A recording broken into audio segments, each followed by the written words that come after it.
जंगल में एक हाथी रहता था। उसे अपनी ताकत पर बड़ा घमंड था। वह अपने सामने दूसरे जानवरों को कुछ नहीं समझता था। अपने मजे के लिए वो उन्हें हर समय तंग करता था। वो कभी किसी पक्षी के पेड़ पर बनाए घोंसले को उजाड़ देता, तो कभी पूरा का पूरा पेड़ ही उखाड़ देता। कभी बंदरों को उठाकर पटक देता, तो कभी खरगोशों को अपने पैरों तले रौंद देता।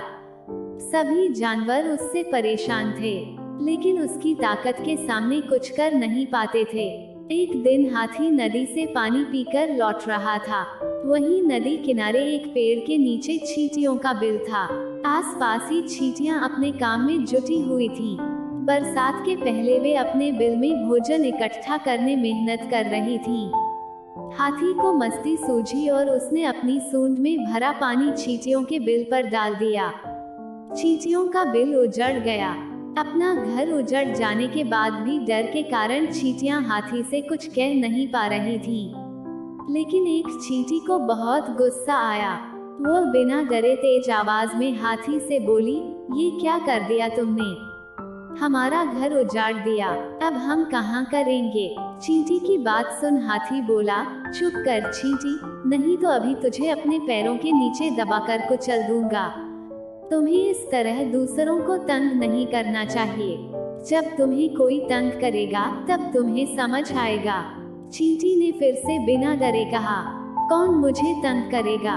तू पिद्दी सी तो है, तू मेरा क्या बिगाड़ लेगी? तू मुझे जानती नहीं है क्या? मैं इस जंगल का सबसे ताकतवर जानवर हूँ। किसी की हिम्मत नहीं कि मुझे कुछ कह सके। तूने पहली बार ये गलती की है, इसलिए माफ कर रहा हूँ। आइंदा ध्यान रखना, नहीं तो मारी जाओगी। हाथी धमकाते हुए बोला।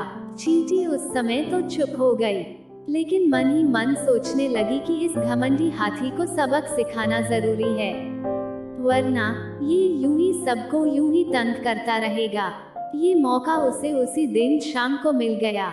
उसने देखा एक पेड़ के नीचे हाथी बड़े आराम से सो रहा है। चींटी उसकी सूंड में घुस गई और काटने लगी। आराम से सो रहे हाथी की दर्द से छटपटा उठा। उसकी नींद खुल गई। छटपटाते हुए अपनी सूंड इधर उधर हिलाने लगा। यह देख चींटी और जोर से उसे काटने लगी। हाथी से दर्द सहा नहीं जा रहा था।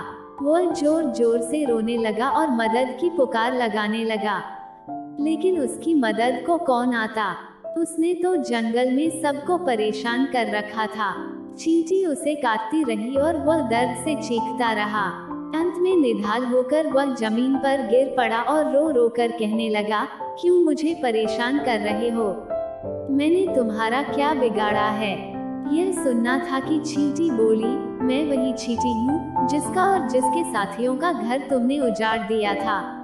अब तुम्हें समझ आया कि जब तुम दूसरों को तंग करते हो तो उन्हें कैसा लगता है। मुझे सबक मिल गया है। मैं तुमसे माफी मांगता हूँ और वचन देता हूँ कि फिर कभी किसी को तंग नहीं करूँगा। सबसे मिलजुल कर प्रेम से रहूँगा। कृपा कर मुझे काटना बंद करो और मेरी सूंड से बाहर आ जाओ। हाथी रोते हुए बोला। चींटी को हाथी पर दया आ गई। उसे लगा कि अब हाथी का घमंड भी टूट गया है और उसे एक अच्छा सबक भी मिल गया है, इसलिए उसे माफ कर सुधरने का एक मौका देना चाहिए। चींटी हाथी की सूंड से बाहर आ गई। हाथी की जान में जान आई। उस दिन के बाद से हाथी सुधर गया। उसने जंगल के सभी जानवरों से अपने किए की माफी मांगी और वादा किया कि वह अब उन्हें कभी तंग नहीं करेगा। जानवरों ने उसे माफ कर दिया और उससे दोस्ती कर ली। हाथी भी सबका दोस्त बनकर बहुत खुश हुआ। सब जंगल में मिलजुल कर रहने लगे। इस कहानी से हमें क्या सीख मिलती है कि कभी घमंड नहीं करना चाहिए। घमंडी का घमंड कभी न कभी जरूर टूटता है।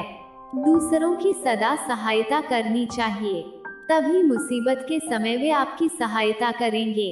कभी दूसरों को परेशान नहीं करना चाहिए और सबके साथ मिलजुल कर रहना चाहिए। अगर आप लोगों को यह कहानी पसंद आई हो तो इसे लाइक करें और इस तरह की कहानियाँ सुनते रहने के लिए इस चैनल को सब्सक्राइब जरूर करें।